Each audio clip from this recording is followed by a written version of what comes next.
کا نام لے کر لوگوں کو یہ بتانے کی کوشش کرتے ہیں کہ یہ معاذ اللہ نبی پاک صلی اللہ تعالیٰ علیہ وسلم کے مخالف ہیں۔ اب میں آپ کے سامنے بتاتا ہوں کہ ائمہ کا جو اختلاف ہے یہ فقہی اختلاف ہے، اس اختلاف کی مثال کیسی ہے وہ آپ کے سامنے عرض کرنی ہے۔ سب سے پہلے ابو داؤد شریف کے اندر بھی ہے اور نسائی شریف کے اندر بھی یہ حدیث پاک موجود ہے، وہ آپ سنیے گا، 433 نمبر روایت ہے نسائی شریف کی۔ اس کے اندر بیان کرتے ہیں ان ابی سعید، حضرت ابو سعید خدری رضی اللہ عنہ کہتے ہیں ان رجلین تیمما وصلیا،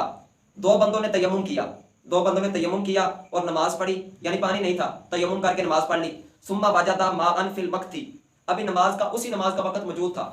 جس نماز کا تیمم کر کے جس نماز کو پڑھا تھا ابھی وہ نماز کا وقت موجود تھا۔ وجد ماء، ان کو پانی مل گیا وقت کے اندر اندر ہی۔ پھر کیا کیا؟ فتوضا احدهما وعاد لصلاته ما كان في الوقت، تو ایک بندے نے، ایک صحابی نے وضو کر کے اسی نماز کو دوبارہ پڑھ لیا کہ پہلے تو تیمم سے پڑھی ہے، جب پانی مل جائے تو تیمم تو ٹوٹ جاتا ہے۔ ایک نے پڑھی دوسرے نے نہیں پڑھی، ولم يعيد الاخر، دوسرے نے نہیں پڑھی۔ اس کا خیال یہ تھا جب ایک بار تیمم بھی اللہ کا حکم ہے، جب ایک بار تیمم سے پڑھ لیا اب دوبارہ کوئی پڑھے۔ اب دو صحابہ کا آپس میں ہو گیا اختلاف، مسئلہ ایک ہے، قرآن پاک ایک ہے، نبی پاک کی تعلیم ایک ہے۔ اب یہ کہتے ہیں کہ تم نبی پاک کی تعلیم کو چھوڑو گے تو پھر اختلاف نہیں ہوگا، تو بات بالکل ٹھیک ہے، لیکن اختلاف کون سا نہیں ہوگا یہ سوال ہے، انشاءاللہ میں آپ کے سامنے بتاؤں گا اختلاف کتنی قسم کا اور کون سا اختلاف مراد ہے۔ اب دیکھیے ان دونوں کا آپس میں مختلف ہو گئے، ایک ہی نبی سے تعلیم حاصل کی ہے، قرآن پاک ایک، یہ بار بار جو کہہ رہا تھا اسلام ایک، قرآن پاک ایک، تو سب کا قبلہ ایک، ان کا بھی سارا کچھ ایک ہی ہے، اکٹھے دو ہی ہیں، زیادہ ہیں بھی نہیں، اور دونوں مختلف ہو گئے اس بات پر، ایک نے دوبارہ نماز پڑھی دوسرا پڑھ ہی نہیں رہا۔ اب کیا ایک کو معاذ اللہ نبی پاک علیہ السلام سے دشمنی تھی، دوسرے کو نہیں تھی، اب کو یہ کہے تو اس لیے سمجھنا چاہیے، آگے پڑھیے، آگے بھی بہت ساری باتیں آ رہی ہیں۔ فسأل النبی صلی اللہ علیہ وسلم، وہ واپس جب سفر سے آئے تو نبی پاک علیہ السلام سے سوال کیا، فقال للذی لم یعید اصبت السنۃ، جس بندے نے دوبارہ نماز نہیں پڑھی تھی فرمایا تم نے سنت کو پا لیا ہے، یعنی فرمایا تمہارا طریقہ زیادہ اچھا ہے، تم نے صحیح بات سمجھ لی ہے۔ اور پھر جس نے پڑھ لی تھی اور فرمایا باجزات کا صلاتوں کا، جو تم نے پہلی بار پڑھی تھی تیمم سے وہ تمہیں کافی ہے، دوبارہ پڑھنے کی ضرورت نہیں ہے۔ اور وقال للآخر اما انت فلک مثل سهم جميع، فرمایا تم نے دو مرتبہ پڑھ لیا تمہیں اتنے اجر مل جائے گا، دو کا، کسی کو غلط نہیں کہا۔ تو یہ ہے امام اعظم کا یا دیگر ائمہ کا آپس میں اختلاف، دونوں نے حدیث پاک کا مطلب بیان کیا ہے، ہر کسی کا مقصد نبی پاک علیہ السلام کی حدیث پر عمل کا تھا، حدیث پاک کو چھوڑنے کا نہیں تھا، ہر کسی نے اپنے انداز میں دیا، تو ہم نے امام اعظم ابو حنیفہ نے جو مسئلہ اخذ کیا اس کو مانا ہے، نہ یہ کہ حدیث پاک کو چھوڑ کر امام اعظم کو مانا ہے،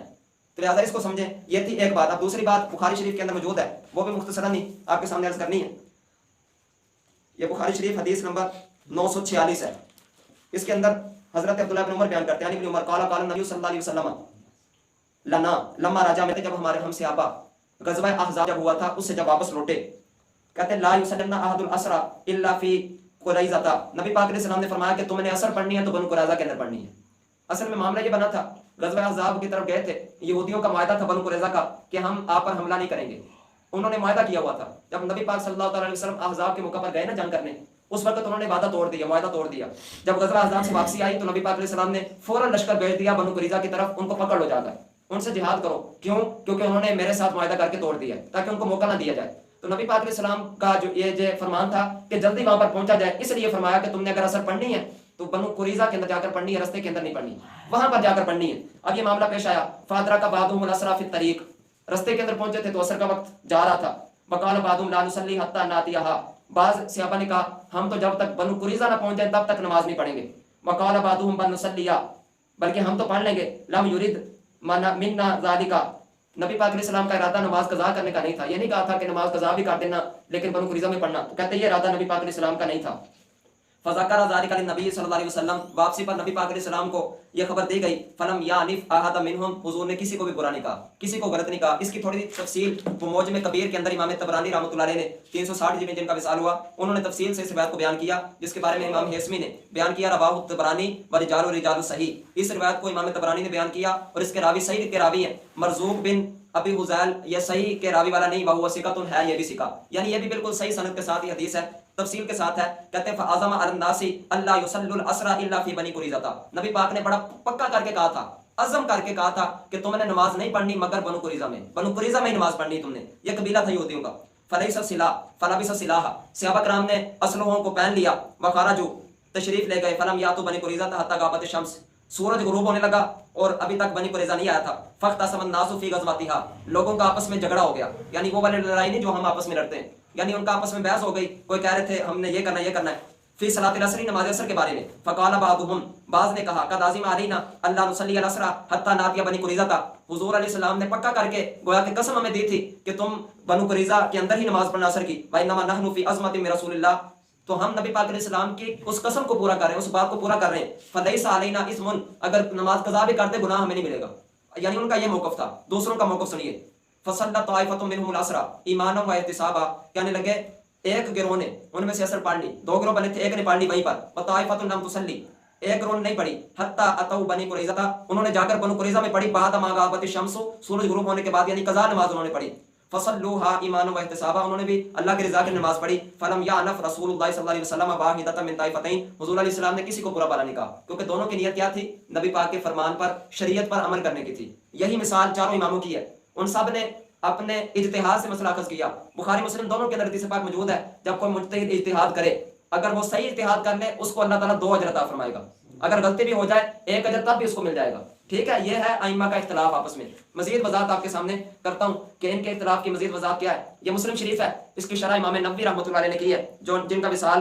676 ہجری میں ہوا، اور مسلم شریف کی سب سے زیادہ مستند یہی شرح ہے۔ تو یہاں پر ایک چیپٹر ہے وصیت کے حوالے سے، اس کے نیچے آپ نے بڑی تفصیل کی، اور یوں کہتے ہیں قال الخطابی قد روی عن نبی صلی اللہ علیہ وسلم انہ قال اختلاف امتی رحمہ،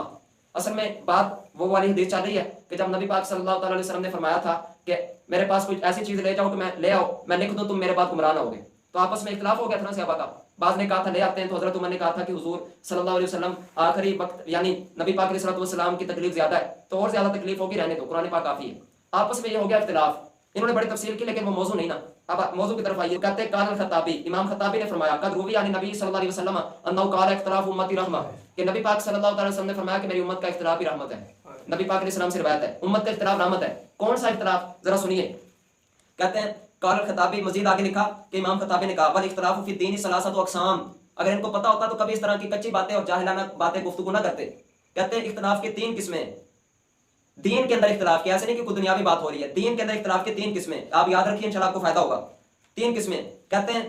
احدھا فی اثبات الثانی و وحدانیتہ و انکار ذالک، پہلا ہے رب تعالیٰ کے وجود کے بارے میں، اللہ کی توحید کے بارے میں، یا اللہ کی توحید کا انکار کرنے کے بارے میں جھگڑا ہو جائے کہ اللہ ایک ہے کہ نہیں۔ کہتے ہیں یہ بھی اختلاف ہے کہ کوئی اللہ تعالیٰ کے بارے میں اختلاف شروع کر دے، یہ ہے پہلی قسم اختلاف کی جو امت میں ہو اگر۔ کہتے ہیں ثانی، اور کہتے ہیں یہ سب کو پتہ ہے کہ جو اس میں اختلاف کرے گا وہ واقعی کافر ہوگا، جو اللہ کی توحید کو نہیں مانے گا۔ پھر آگے دوسری بات کہتے ہیں ثانی صفاتہ و مشیتہ و انکارہ بدعہ، کہتے ہیں اللہ تعالیٰ کی صفات کے بارے میں کوئی اختلاف ہو جائے یا اللہ کی مشیت کہ اللہ کیا چاہتا ہے اس حوالے سے کوئی اختلاف ہو جائے، کہتے ہیں یہ بھی بدعت ہے جو کہ جہنم میں لے جانے والا ہے۔ والثالث فی احکام الفروع المحتملۃ وجوہا، کہتے ہیں تیسرا وہ کہ جس میں کئی طرح کی وجوہات ہوں، کئی طرح کی چیزیں نکلتی ہوں، جس طرح کہ میں نے 2 واقعات آپ کے سامنے عرض کر دی ہے، کہتے ہیں کئی طرح کی چیزیں فروعی اختلاف جس کو کہتے ہیں وہ ہو، کہتے ہیں فہذا جعلہ اللہ تعالی رحمہ و کرامۃ للعلماء، کہتے ہیں یہی اختلاف اللہ تعالیٰ نے رحمت بنایا اور اسی کو علماء کے لیے بزرگی بنایا۔ وَهُوَ الْمُرَادُ بِحَدِيثِ اختلاف امتی رحمہ، یہ جو اختلاف امتی رحمت النبی پاک کا فرمان ہے، اس سے مراد بھی یہی والا اختلاف ہے، تیسرے والا فروعی اختلاف، یہ جو ائمہ کا آپس کے اندر ہے یہ والا اختلاف مراد ہے۔ مزید وضاحت امام قرطبی جن کا وصال بھی 676 میں ہوا، دونوں اماموں کا ایک ہی یعنی سن کے اندر وصال ہے، ان کی جو کتاب ہے تفسیر قرطبی، قرآن پاک کی تفسیر ہے، اس کے اندر وہ بڑی مشہور آیت ہے کہ اللہ کی رسی کو مضبوطی سے تھام لو، ولا تفرقوا، آپس میں اختلاف نہ کرو، فرقے نہ بناؤ، یہ اللہ تعالیٰ کا فرمان ہے۔ اور فرمایا کہ اللہ کی نعمت یاد کرو جب تم مختلف تھے، اللہ نے تم کو ایک کر دیا، وہ مشہور آیت ہے، آپ نے سنی ہوگی، پارہ نمبر 4 کے اندر ہے۔ تو اس کی تفسیر کے اندر یہ جو ولا تفرقوا اللہ کا فرمان ہے، آپس میں ایک دوسرے کے ساتھ فرقے نہ بناؤ، اس کی تفسیر میں آپ فرماتے ہیں لیس فی دلیل علی تحریم الاختلاف فی الفروع، کہتے ہیں اس کے اندر ایسا نہیں ہے کہ کوئی یہ کہتے ہیں کہ جو فروعی اختلاف ہے وہ بھی حرام ہے، آپس میں اختلاف کرنا حرام ہے لیکن فروعی والا نہیں، وہ والا اختلاف ہو سکتا ہے۔ آپ نے خود بیان کیا، کہتے ہیں اذ الاختلاف ما يتعذر مع الاختلاف والجمع، کہتے ہیں وہی اختلاف برا ہے، اسی سے منع کیا گیا ہے جس اختلاف کی وجہ سے آپس میں الفت باقی نہ رہے، آپس میں جمع نہ ہو سکے، وہ والا اختلاف برا ہے کہ آپس کی الفت ختم ہو جائے، کیونکہ اللہ نے الفت ڈالی ہے نا، وہ والا اختلاف منع ہوگا کہ جس کی وجہ سے الفت آپس میں ختم ہو جائے، بندہ ایک دوسرے کے ساتھ یعنی بیٹھے نہ ملے نہ ایک دوسرے سے بات کرنا پسند نہ کرے۔ کہتے ہیں وَأَمَّا حُكْمُ مسائل اجتہادی، کہتے ہیں جو اجتہادی مسائل کا حکم ہے، فَإِنَّ الْاخْتِلَافَ فِيهَا بِسَبَبِ استخراج الفرائض، ان کا جو اختلاف ہے یہ فرائض کو سمجھنے کے بارے میں، وَدَقَائِقِ مَعَانِ الشَّرْعِ، شریعت کو سمجھنے کے بارے میں اختلاف ہو گیا، وَمَا زَالَتِ الصَّحَابَةُ يَخْتَلِفُونَ فِي أَحْكَامِ الْحَوَادِثِ، تو ان احکام جو نئے تھے ان حوالے سے تو صحابہ کا بھی آپس میں اختلاف ہوا ہے ان حوالے سے، تو اب کوئی صحابہ کو شروع ہو جائے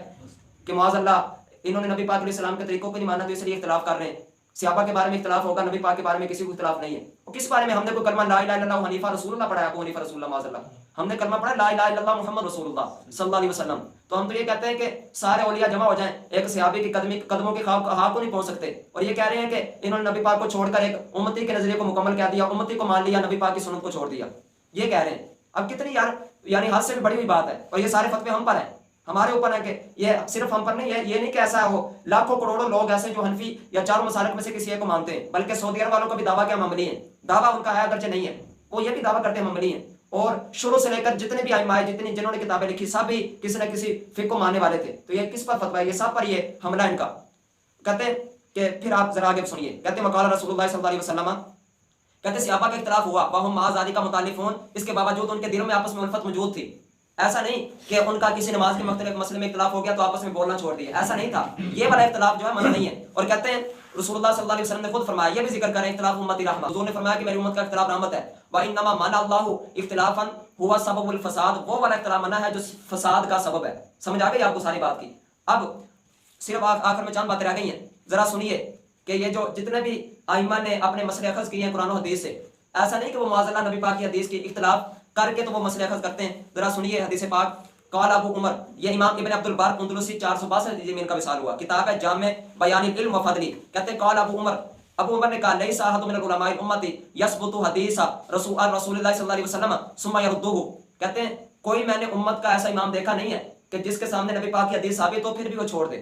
یہ معاذ اللہ کہہ رہے ہیں کہ چھوڑ دیا سارا کچھ ہی. یہ 462 ہجری میں اپنی کتاب میں لکھ رہے ہیں, اور اس وقت یہ چاروں امام گزر چکے تھے. کہتے کوئی ایسا امام نہیں دیکھا. کہتے دون ادعائی نسخ کی, ہاں اگر کسی حدیث کو چھوڑیں گے تو وجہ کیا ہوگی؟ اس وجہ سے چھوڑیں گے کہ ان کے نزدیک وہ حدیث منسوخ ہوگی, ان کے علم کے مطابق وہ حدیث منسوخ ہوگی, اس لیے چھوڑیں گے. تو جنہوں نے اس حدیث کو چھوڑا کہ نبی پاک علیہ السلام نے فرمایا کہ کتے کو یعنی کتے کا جھوٹا 7 مرتبہ برتن کو دھو گے پھر پاک ہوگا, جنہوں نے اس حدیث کو چھوڑا اس لیے چھوڑا, ہم نے بھی چھوڑا کہ یہ منسوخ ہے, اور پھر وہ 3 والی کہ 3 مرتبہ دھو لیں گے برتن پاک ہو جائے گا, اس حدیث کو مانا کیونکہ پہلے ہمارے نزدیک منسوخ تھی. اسی طرح بقیہ سارے معاملات میں رفع دین والی حدیث کو چھوڑا اس لیے کہ ہمارے نزدیک منسوخ ہے حکم, نبی پاک علیہ السلام نے آخر میں ترک کر دی تھی. اس لیے نہیں کہ معاذ اللہ نبی پاک علیہ السلام کی حدیث یہ ہے تو ہم نے اس کو چھوڑ کر امام اعظم ابو حنیفہ کی مان لی ہے. تو یہ فرق ہے ان کے بتانے کا اور لوگوں کو گمانے کا. اب آگے بات سنیے, کہتے ہیں او بھی اجماع, یا پھر اجماع کی وجہ سے وہ چھوڑیں گے اس حدیث کو جو ثابت ہوگی. او بھی عمل یجب علی اصلہ انقیاد الیہ, کہتے ہیں یا پھر کوئی دوسرا عمل دیکھیں گے امت کا کہ جس پر عمل کرنا واجب ہوگا. او طعن فی سندی, یا جو حدیث پیش کی جائے گی ان کے سامنے ان کے نزدیک اس کی سند میں طعن ہوگا یعنی وہ ضعیف ہوگی, اس لیے چھوڑیں گے. اور کہتے ہیں ولو فعل ذلک احد سقط تدارت فضلا ان یتخذ اماما, کہتے ہیں کوئی ایسے اگر کرے کہ نبی پاک صلی اللہ علیہ وسلم کی حدیث کو چھوڑ کر اپنی بات بتائے, وہ امام کیا رہے گا؟ وہ تو فاسق بن جائے گا, اس کی عدالت جاتی رہے گی. اگر کوئی نبی پاک کی حدیث کو چھوڑ دے تو ہم نے امام حسین رضی اللہ تعالیٰ عنہ کے مقابلے میں یزید آیا تو ہم نے اس کو فاسق جاننا, اس کو پلید کہتے ہیں جو امام حسین رضی اللہ تعالیٰ عنہ کے مقابلے میں آیا. تو جو حضور رسول اللہ صلی اللہ علیہ وسلم کے مقابلے آئے تو ہم اس کو امام بنائیں گے؟ بلا امام اعظم کو امام بنا لیں گے. آج تک ان کو امام اعظم کتنے لوگوں نے کتابوں میں لکھا, اور لوگ کہتے ہیں جو امام اعظم نہیں تو امام ابو حنیفہ, تو یہ بھی کہتے ہیں تو ان کو امام بنا لیا جائے گا جو نبی پاک کی مخالفت کریں گے معاذ اللہ. امام حسین رضی اللہ تعالیٰ عنہ کی مخالفت جو اگرچہ بڑا مقام والے لیکن نبی پاک علیہ السلام کے تو نواسے ہیں نا, حضور علیہ السلام سے مقام میں تو کم ہے نا, تو ان کے جو مخالف آئے ان کی یعنی جو بات نہ مانے ان کو ہم سارا پلید سارا کچھ کہیں, اور جو معاذ اللہ نبی پاک کی مخالفت کرے اس کو ہم امام بنا لیں. تو یہ ان کی سب سے بڑا دھوکہ ہے جو امت کو دے رہے ہیں. تو یہ تھوڑا سا بات کو سمجھیں کہ یہ ان کا سب سے بڑا دھوکہ ہے. کہتے ہیں لازمہ اسم الفسق, اس کو فاسق کہیں گے, اس کو امام نہیں کہیں گے جو مخالفت کرے گا. وَلَقَدْ آفَاهُمُ اللَّهُ عَزَّ وَجَلَّ عَنْ ذَلِكَ, رب تعالیٰ نے ان اماموں کو اس سے عافیت دی ہے کہ وہ نبی پاک کی مخالفت کریں, اس لیے تو ان کو ہم امام کہتے ہیں, ائمہ اربعہ کہتے ہیں, 4 امام کہتے ہیں. اب ایک اور بات, اس نے بار بار یہ کہا کہ مجھے کوئی قصے کہانیاں نہیں آتی, ہم تو حدیث پڑھتے ہیں. اور حدیث سنن لوگو, قصہ نہیں آندا, کہانی نہیں آندی, کچی تے پکی روٹی نہیں آندی, فلاں سرکار تے فلاں حضرت تے فلاں قول تے فلاں بول, نا نا نا, نبی پاک دی حدیث پاک آندی ہے اور حدیث ہی سنانا چاہتے ہیں. کیوں؟ دل نبی دے پیار کولوں رجدا ہی نہیں. بیان شروع اٹھا کر دیکھیں 10-11 منٹ اس نے دنیاوی مثالوں پر لگا دیے. 45 منٹ کا بیان ہے, 11 منٹ دنیاوی مثالیں دے کر نکالے ہیں. یعنی بتا رہے تھے کہ اتحاد کتنا ضروری ہے. تو مثال کیلوں کو بھی دی, کھجوروں انگوروں کی بھی دی, اور پتیوں کی جو پھولوں کی پتیاں ہیں اور گلاب کے پھول ہیں اس کی مثال بھی دی. وہ مثال دینا ٹھیک ہے. اور اگر کوئی سے پوچھے تم نے کیوں دنیاوی مثالیں دی, تو کہیں گے کہ جو قرآن و حدیث کا حکم ہے نا اتحاد, اس کو سمجھانے کے لیے تاکہ لوگ صحیح طرح سمجھ جائیں, اس لیے دنیاوی مثال دی ہے. تو ہم جو اگر کسی بزرگ کا عمل پیش کرتے ہیں وہ بھی قرآن و حدیث کو سمجھانے کے لیے پیش کرتے ہیں, نہ کہ قرآن و حدیث سے ہٹانے کے لیے پیش کرتے ہیں. ہاں جو قصہ گو ہے ان سے ہمارا تعلق نہیں ہے, جن کا کام یہی ہے کہ جھوٹی سچی کرامات بتاتے رہتے, اس کے علاوہ اور کوئی کام نہیں, ہمارا وہ اس سے تعلق نہیں. ہاں کسی حدیث پر کسی اللہ ولی نے عمل کیا اس عمل کو لوگوں کو بتا کر اس نیت سے بتانا کہ لوگ بھی اس کی طرف رغبت کریں اور وہ بھی عمل کے اندر آگے بڑھیں، تو یہ بالکل ٹھیک ہے، یہ دنیاوی مثالوں سے سمجھا سکتا ہے۔ تو ہم اللہ کے نیک بندوں کی مثالیں دیں، اگر قرآن پاک میں کتنے اللہ کے نیک بندوں کے واقعات ہیں حضرت مریم رحمۃ اللہ علیہ، آپ اللہ کی ولی ہیں، تو ان کا پورا واقعہ کرامت موجود ہے نا۔ اس کے علاوہ بن مرثیہ کرامت موجود ہے، اور بھی وقال رجل مؤمن من آل فرعون، یہ 24ویں پارے میں کہ حضرت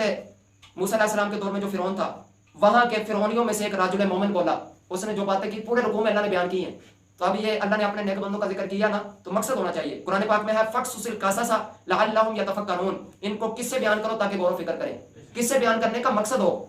یہ نہیں کہ لوگ یہ کہیں کہ اس کو بڑے واقعات آتے، بڑا علم ہے، صرف لوگوں کو گھمائے، ایسا نہیں۔ مقصد کے تحت ہم بیان کرتے ہیں اور اسی مقصد کے تحت ہی جائز رکھتے ہیں۔ تو قرآن پاک کا حکم ہے، ہاں تو قصے بھی سچ ہونے چاہیے، جھوٹے قصے نہیں۔ قرآن و حدیث میں قصے ہیں تو وہ سارے سچے ہی ہیں، تو سچے قصے بیان کیے جائیں، ہمارا بھی یہی موقف ہے۔ ہاں فرضی حکایات جو ہیں وہ بھی بات کو سمجھانے کے لیے ہوتی ہیں، جس طرح کہ انہوں نے دنیاوی مثالیں دی ہیں، تو صرف بات کو سمجھانے کے لیے۔ یہ حدیث نمبر ہے 1759، حضرت اکرمہ فرماتے ہیں، ذرا اس کو توجہ کیجیے گا، یہ بھی آپ کو بات بہت ساری کلیئر کرے گا۔ حضرت اکرمہ کہتے ہیں ان اہل المدینہ سألوا ابن عباس عن امرأۃ طافت ثم حاضت، کہتے ہیں کہ حضرت ابن عباس نبی پاک کے چچا کے بیٹے ہیں، ان کو بڑا علم تھا، نبی پاک صلی اللہ تعالیٰ علیہ وسلم کا وصال ہو چکا ہے، ان کو بڑا علم تھا، ان سے لوگوں نے آ کر سوال کیا، فتویٰ پوچھا۔ سألوا ابن عباس عن امرأ، ایک عورت کے بارے میں، طافت جس نے طواف کیا، یعنی طواف کیا خانہ کعبے کا، ثم حاضت پھر اس کو چاند نپاکی کے ایام آ گئے، حیض آ گیا، قال لهم تنفروا، تو آپ نے ان لوگوں سے کہا کہ وہ عورت پھر گھر واپس چلے جائے گی۔ آپ نے یہ فتویٰ دیا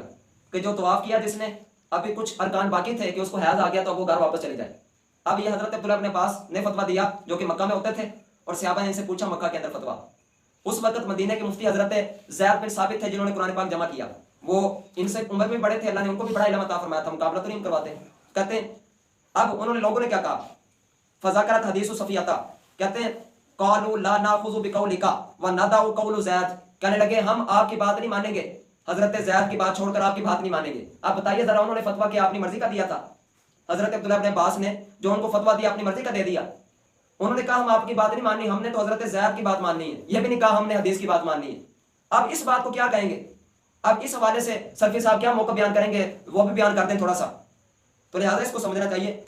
کہتے ہیں کہ انہوں نے یہ بات کی کہ ہم نے حضرت زید نے مسئلہ چونکہ اور بتایا تھا، آپ اور بتا رہے ہیں، ہم حضرت زید کی بات مانیں گے آپ کی نہیں۔ اذا قدمتم المدینہ فسالوا فقادم المدینہ فسالوا فکان فی من سالوا ام سلیم، کہتے ہیں انہوں نے پھر جا کر حضرت زید کی سے فتویٰ پوچھا، جو بتایا اس پر عمل کیا۔ حضرت عبداللہ بن عباس نے کہا ہم آپ کی وجہ سے حضرت زید کا قول نہیں چھوڑ سکتے۔ تو اگر ہم یہ کہتے کہ ہم امام اعظم کا فتویٰ مانیں گے، کسی اور امام کا ہم نہیں مانتے، تو یہ اس بات سے ثابت ہوا کہ نہیں ہوا؟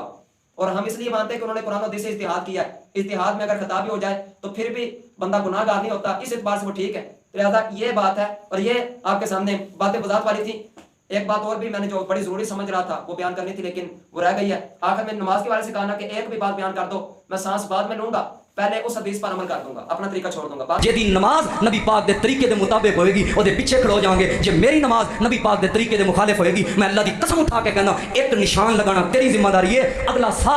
ادھر لواں گا جدوں اس طریقے نو میں چھوڑ دیاں گا۔ جیڑا بھی طریقہ، کوئی ایک عمل لے کے آؤ، کوئی ایک حدیث لے کے آؤ، کوئی ایک عمل ساڈا لے کے آؤ جیڑا نبی پاک صلی اللہ علیہ وسلم دے طریقے دے مخالف ہوئے، میں اگلا سا بعد وچ لواں گا، پہلے اس عمل نو چھوڑ کے دیوار تے ماراں گا، نبی پاک دے عمل نو اپنے سینے نال لاواں۔ اتفاق ہے نا؟ بات خود کی ہے نا، یعنی انہوں نے خود پیشکش کی ہے، پیشکش پوری کرتی نہیں چاہیے، ایک بات سے پیشکش پوری ہونی چاہیے۔ اب یہ ترمذی شریف ہے، حدیث پاک کی مشہور کتاب ہے، اس کی جو یہاں پر جلد نمبر 1 ہے اور روایت نمبر 245 ہے، اور جو یعنی بیرون ممالک سے چھپی اس کی 257 نمبر روایت ہے۔ حضرت عبداللہ ابن مسعود یہ بیان کرتے ہیں، آپ نے لوگوں کو صحابہ کرام سے کہا الا اصلی بکم صلاۃ رسول اللہ صلی اللہ علیہ وسلم، کیا میں تمہیں اللہ کے رسول صلی اللہ علیہ وسلم کی نماز پڑھ کے نہ دکھاؤں؟ حضرت عبداللہ ابن عباس لوگوں کو کیا کہہ رہے ہیں؟ اپنی نماز نہیں، رسول اللہ صلی اللہ علیہ وسلم کی نماز پڑھ کے نہ دکھاؤں؟ تو آپ نے جب یہ کہی فصلا، آپ نے نماز پڑھ کے دکھائی، فلم یرفع یدیہ الا فی اول مرہ، صرف نماز کے شروع میں ہی رفع یدین کیا ہے، اس کے علاوہ رفع یدین نہیں کیا۔ اب یہ ہے کہ پھکی کافی ہے۔ ایک بات ہے اس حدیث پر عمل کر کے دکھاؤ، پھر اگلی بات آئے گی، دعوے تو بڑے ہیں تمہارے کہ حدیث پاک لے آؤ، نبی پاک کی نماز کا طریقہ لے آؤ، ہم اپنا طریقہ پھینک دیں گے اور سانس بعد میں لیں گے پھر کام کریں گے۔ ٹھیک ہے، تب تک سانس لے رہے ہو جب تک بات نہیں پہنچی، جب بات پہنچے تو پھر عمل کرنا۔ اب امام ترمذی کا آگے بات دیکھیے، کہتے ہیں ابو عیسیٰ حدیث ابن مسعود حدیث حسن، کہ حضرت عبداللہ ابن مسعود کی حدیث نہیں، حدیث حسن ہے۔ اور پھر آگے دیکھیے، کہتے ہیں وَبِهِ يَقُولُ غَيْرُ وَاحِدٍ مِّنْ أَهْلِ الْعِلْمِ مِنَ الْأَصْحَابِ النَّبِيِّ وَالتَّابِعِينَ وَهُوَ قَوْلُ سُفْيَانَ وَأَهْلُ كُوفَةَ، کہنے لگے اسی حدیث پر نبی پاک علیہ السلام کے بہت سارے صحابہ جو اہل علم صحابہ ان کا بھی عمل ہے، اہل علم تابعین کا عمل ہے، اور سفیان ثوری رحمۃ اللہ علیہ اور کوفہ والوں کا بھی اسی پر عمل ہے، اسی حدیث پر بہت سارے علم والے صحابہ بھی رفع دین ایک بار ہی کرتے تھے اور بہت سارے تابعین بھی، اور کہتے اسی پر بہت ساروں کا فتویٰ ہے۔ تو اب یہ امام ترمذی کے بعد اب کوئی یہ چند جاہل کھڑے ہو جاتے ہیں، وہ کہتے ہیں دیکھو اس حدیث سے پیچھے تو یہ لکھا ہوا ہے کہ حضرت عبداللہ بن ابن مسعود کی حدیث ٹھیک نہیں ہے، حضرت عبداللہ بن مبارک تو یہ کہتے ہیں، تو حضرت عبداللہ بن مبارک نے اس قول سے جو کیا تھا میں ثابت کروں گا،